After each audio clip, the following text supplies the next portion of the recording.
Hello, everyone. Welcome back to part two of my interview with Mr. David Sabella for Urban Stages Artist Chat. Now, David, if you've watched the previous video, is a Broadway star, a singer, a writer, and one of the most sought after vocal coaches in the business. So, with that, he has also become the go to guy on all things electronic, at least in my circle, he has. And now I'm finding out he's just produced these instructional videos, which we will link you to at the end of this video clip. We will link you to these other articles where he's teaching. Am I correct? Are you teaching other teachers how to use some of this equipment?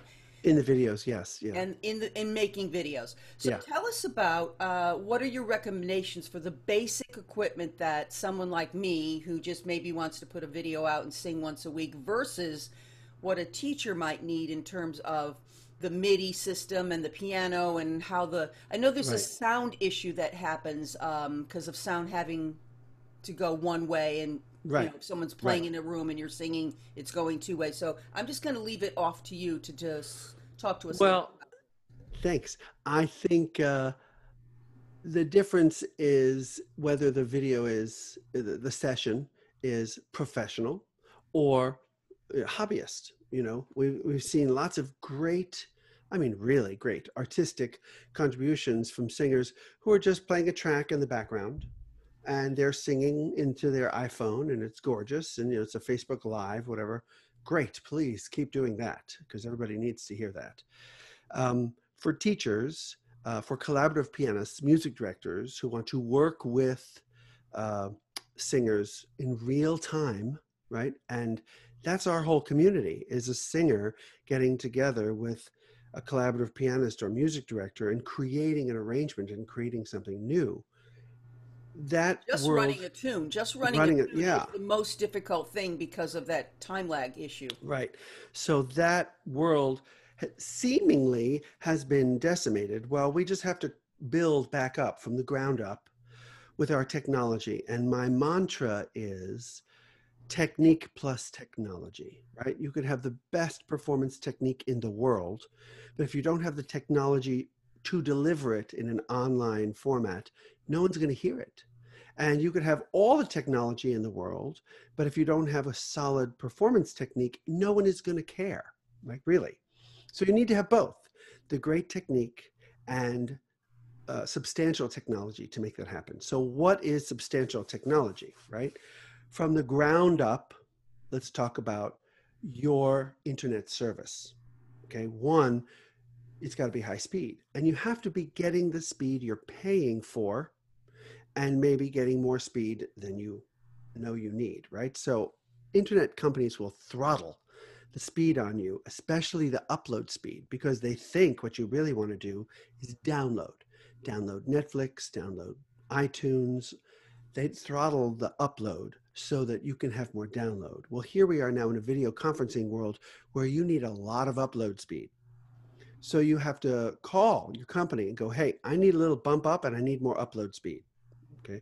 And then once you make that little, once they know that you're one of those customers, one of those they call optimum or bump up internet providers or subscribers, they don't throttle the upload speed. That becomes part of the package, but you have to ask for Oh, I didn't it. realize that because I Yeah, just upgraded my speed and I got 400 on the that download, but it's still like 25, 30 on the upload. I'm like, well, I yes, thought I was buying this business package, so right, I will right. definitely give them a call. Thank you for that tip. Yeah. That's real important for us doing the video stuff. Um, and so you can do a speed test at speedtest.net or the speed test app on your phone to test what your speed is. And if you're not getting the speed you know you're paying for, then call them. And if you need more speed, call them and get the bump up. The second thing is we're also, we've been blessed with Wi-Fi and being able to do this anywhere. For professional use, forget Wi-Fi. Wire into your router, wire into your modem with the yellow Ethernet cable. That is the most stable connection that you could have. It might be the same speed as what your Wi-Fi is, but Wi-Fi can be unpredictable with microwaves in the air and you get packet loss and suddenly the screen has frozen for some reason and you don't know why, right? Right. So wire in, that's another big issue with the yellow Ethernet cable, okay? Um, Then the hardware. Everybody, your computer is probably fine, but if you have a very, very old computer, then you might want to upgrade, okay? Because you need a higher processing speed. You need, you know, you need a high functioning computer to do all that. But if you have a computer that's working and you don't recognize anything wrong, then that's fine. What you really need as a collaborative singer is a mic. You need this type of a mic, which is a condenser mic, USB plug and play, with a frequency hertz response of 20,000 or greater. This is the Blue Yeti microphone. And you can tell I sound like I'm kind of on a podcast because of the different settings it has and different things I can do with it. It's really the best mic for the price point. It's $129 on Amazon or Blue or whatever. And my headphones go right into it.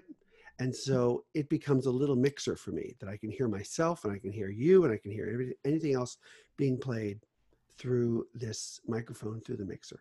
It's really very important. If you can only, like as a coach, you can only coach what you can hear. Mm-hmm. And if the human voice is producing overtones into the tens of thousands, 8,000, 6,000, and your mic caps out there, you're not going to hear all the overtones. You need to hear the color of the voice. So you need that, okay? And of course, everybody has a camera, which is probably great, but if you want to upgrade, a digital camera would do you a lot of good, okay? The platform of your choice, Zoom, Skype, FaceTime, whatever. I'm not advocating any specific platform. But the microphone, the hardware becomes important. The success of your session is only as successful as the quality of your hardware and your internet connection. Mm-hmm. That's Gotcha. really, that's the rule. Now, the pianists, uh, and I spent uh, maybe the better part of an hour or something like that on the phone with our dear friend Becky Menzie Mm-hmm. in Chicago, I think she is. And I'm almost the voice of doom and gloom in this way for our lovely pianists who have acoustic instruments, and I have there the acoustic grand piano. To really work online, if you're going to do this hours a day, you need to have a digital piano. You just do. Yeah, I had to Um, bring be, my guy over to the dark side too. yeah, you have to, because the digital piano creates MIDI information, MIDI. MIDI information travels over the internet much faster and in a completely different way than audio information. So if you're using your mic, even a great mic, to send over the audio information of the piano and you're talking and someone else is singing on the other side, well, you've overloaded the audio channel. It's going to sputter and stop and everything, right? If you send your piano information over MIDI, then you're not overloading the channel. In my room, my mic doesn't hear anything. It's mute. My keyboard is mute in my room. I hear it through the headphones. So you're saving the bandwidth, you're saving the channel, you're not overloading one stream with all of that information. That's important. And that has to do with sound needing to go only one way. So, in essence, you are That's right. taking your pianist sound, bringing it one way into your computer, which now is coming out one way, and then joining with your voice to go out this way. So, it kind of saves that delay time. Is that That's right. correct? It saves the latency. And the thing with the latency too is, like I said, wire in. Everything should be wired. Like the Okay. headphones, wire. Don't use Bluetooth. Don't use a Bluetooth speaker. Don't use a Bluetooth headphone. Don't Bluetooth or Wi-Fi anything, because the more Bluetooth and Wi-Fi you have, the more latency you create. Now, you've told me that you created some, which we're going to link to this Yeah, interview, but you're now creating videos on technical aspects and how-to type videos for other teachers. right. And are you doing it? Are you offering classes or one-on-ones if someone wanted to Yeah, hire you for an hour session or something just to walk through and learn how to do this? Or are you just too busy at this you point? know, I wouldn't say that I'm offering it, but several people have asked, and I'm happy to help. Okay. I'm happy to help. Like I said, I was on Zoom the other day with Becky. I've spent some time with Gregory. I've spent some time with Chris Denny, Mhm. other pianists in our field. just kind of going over what are the possible Paul Greenwood, etc. And a lot of them talking about this program called Internet MIDI, Yeah. which if you have a digital keyboard, Internet MIDI is practically a must. It's on sale this month for $35. Hmm. You get it from Time Warp Technologies. So just do a Google search for Internet MIDI. Internet MIDI, my loving phrase, is it's Tinder for keyboards. It connects two keyboards together. So when I I have a see. student who has a keyboard, and a lot of them do, they don't have grand pianos, but they have digital keyboards, we connect that together. So what I play on my keyboard immediately sounds on their keyboard Yeah. where they are. So it's like I'm in the room playing their piano, It's and kind of that's, freaky. You can see on yeah, your little computer the red keys. I can see right. Gregory playing the piano Yeah, on my computer, and it's odd, yeah. but it So works. it really does work. So then you're sending the piano information via one program, like not even Zoom, and you're sending your voice and image on another program, and that's really clean. Is So there a that, way to record? Can Gregory, my pianist Gregory, record into my internet MIDI and for me to save it there? Like, I don't. no, I don't know. I don't think so. I Yeah. mean, if he was going to do that, he might as well just record the Right. track in his location and Right. send it to you. You know, Yeah. Internet I MIDI, get. Yeah. it was designed for piano lessons, Hmm. remote piano lessons. So you can play Rachmaninoff on that thing. The velocity and intensity on that is fantastic. And it goes over very well. I just did a session. Wait, let me pick up this name with Lorna Luft, and her husband is her music director, and he was playing this great arrangement that in California they are, in Palm Springs. And I listened to it in my room and went, Colin, that's exactly precise. There was no latency, and Yeah. I could not believe it, because sometimes there is. Like there's always some kind of latency. But this session with him last night or yesterday, I was like, I don't hear any latency. Do you hear latency? It's coming over exactly as you play it, because you could hear it on the computer and I can hear it in my room, you know? So it I was think really, that's the big challenge for everyone working out there on technical things, that if they can figure this out, then it'll be. And I do think that whether or not we're able to go into clubs 3 or 6 months from now, right. it's going to be a changed environment, and that this way of performing will probably still continue. So whoever's out there that has the technical knowledge to deal with this last minor little problem of this time Right. lag, go for it. You'll make $1 million. You really will. In There's closing, somebody I know who's doing it. Yeah. oh, good, good. Yeah. Tell them to Yeah. sell it to us first. Yeah. In closing, I mentioned in the previous video when we were talking to you personally that you had done 4 articles on cabaret-hotspot.com. What are the articles, and why were you prompted to write them, and why should we go read them? Well, this article started in the first week of the pandemic. I wanted to write something to encourage people to keep singing.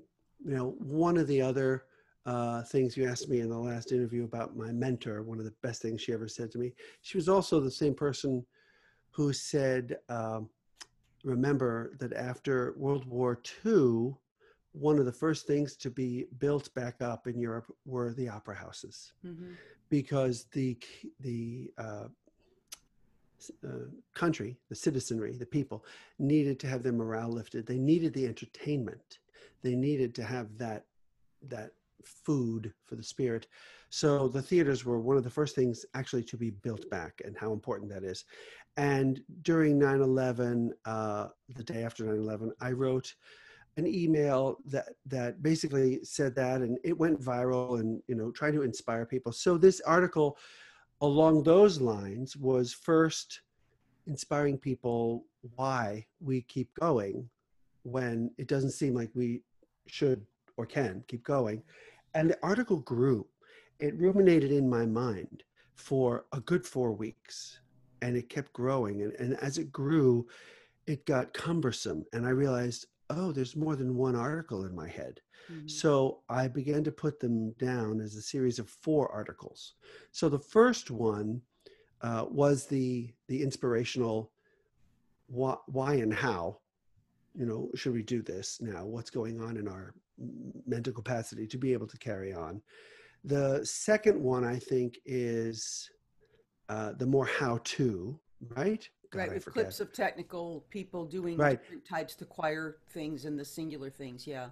right. The third one was the optimizing your specific space. Like, how do you get yourself ready to do this? And the fourth one was talking about the legality of performing online and what the ASCAP rules are for this type of performing online. Because right now on YouTube, nobody's chasing any residuals, right? Nobody, Hmm. ASCAP or BMI are not going after anybody singing a song, you know. And a lot of us work in open domain material. But if you have something that's copyrighted and you're not in an ASCAP club where you're covered by their Cabaret license, rules and laws. Yeah. right, then Yeah. you have to have some sort of coverage. And ASCAP will actually sell a website license. So your website can be covered to broadcast whatever music is in the domain, right? In a public, not public, but for consumption, let's say, licensed. So so it was those four articles that They I were did. very, very helpful. Every chance I get, I encourage people to go read them because it's a good start in layman's terms, in language that I could understand. It's not all techie, but Right, the who, what, where, when, and why of this is changing the parameter of how we're all going to be performing for the next right. couple months and God knows how long. Yeah. Um, And you wrote a few articles too that I want to highlight. Your Surviving the Pandemic series, which is really wonderful, Sue. So thank you for that. Well, they were more on personal, stir craziness and things that are happening outside of Yeah, just singing. And I'm an organizational person, so I did an article on how to use this time to really focus on your art, to prep yourself for when things change, you'll be all set to go and not waste time while we right, have the time. And it helps with the depression and the feeling and the sense of being shut in and all that. So right. yeah, just go to cabarethotspot.com and take a look around. We got a lot of things to offer there, including the TV guide of cabaret. You can pretty much see a show every single night. Some shows are actually really, really awesomely produced. Billy Wow. Stritch's Billy's Yes. Place, because you Yes. have Billy Stritch sitting at his piano in his living room, and it's just What like more do being you in a need? piano bar. Yeah. It's Yeah. fantastic. Where it gets a little complicated is when there's remote things happening, but Melissa Mulder and She's doing great she's work doing great with work, the and it's acapella app. remote, Yeah. and they're still in sync, and it's with John Weber and Bill Zeffiro, two great Yeah. players. I don't know how it's happening, but I don't have much lag when I listen to her, and Oh, it's she's still so connected forward in her work. So these are people right. to go check out. So Um, this is important little aspect of what we're doing. One, there are these artists who are doing these things online all the time in forwarding the art through this pandemic. And so I want to encourage everybody to contribute to their whatever they're raising money for, or if they need the money themselves, sometimes a little Chiron with their Venmo on it. or PayPal thing. Please do, or PayPal, please do support that. Gretchen Reinhagen does a regular show. Richard Skipper does a regular show. There's people doing great, great work. Yeah. Mhm. Uh, and so please do support that. The the Marissa Mulder and John Weber are doing this fantastic work using, I think, the acapella app. Mhm. So this is a really important discussion about asynchronous rehearsal to create a synchronous performance. Mhm. And that is in one of the art. I think that's in the second article Yeah, I think that you I touched on that that in the I second article. wrote. Yeah, because what does Roy Sanders say? It's not about us, it's about the audience. So Right. you're building something to give to the audience. And as you experience on Facebook, what we receive from Marissa and John is fantastic. We get it. Hmm. The audience still gets it. The work remains the same. The work for the singer remains the same. Purpose The work for our singing remains the same in their remains case the because same. Right. in my watching Marissa, I'm still like this, and I'm still moved by her Yeah. lyric connection, which a lot of us are forgetting because we're having to look up here to look at our camera versus looking like I'm looking at you now, which is not looking at my audience. I have to look here at my camera. It's a whole tricky little technical thing that are we're learning, and as we go back and look at our videos, we're like, huh, that's interesting. But they're Exactly. doing it very successfully because she maintains her ability to sing to us and for us rather than just self for her That's right. own, Right. self-indulgence or whatever. Right. She's really doing it for us, and I can feel that Right. when she And performs. And kept that's so another whole level of performance that's information right. that we need in this new technical world. So, That's right. That's yeah. right. And All so we right, so get it. we're going to close this up, and I really appreciate you spending your time with me this morning and giving us two wonderful things to view for Urban Stages. Urban Stages really appreciates you, David, and all that you've contributed to our programs and having been a guest star on our stage. We wish you continued health and happiness and give our love Thank to you. your beautiful daughters. Thanks for Thank you so joining us. much. Thanks. Take care.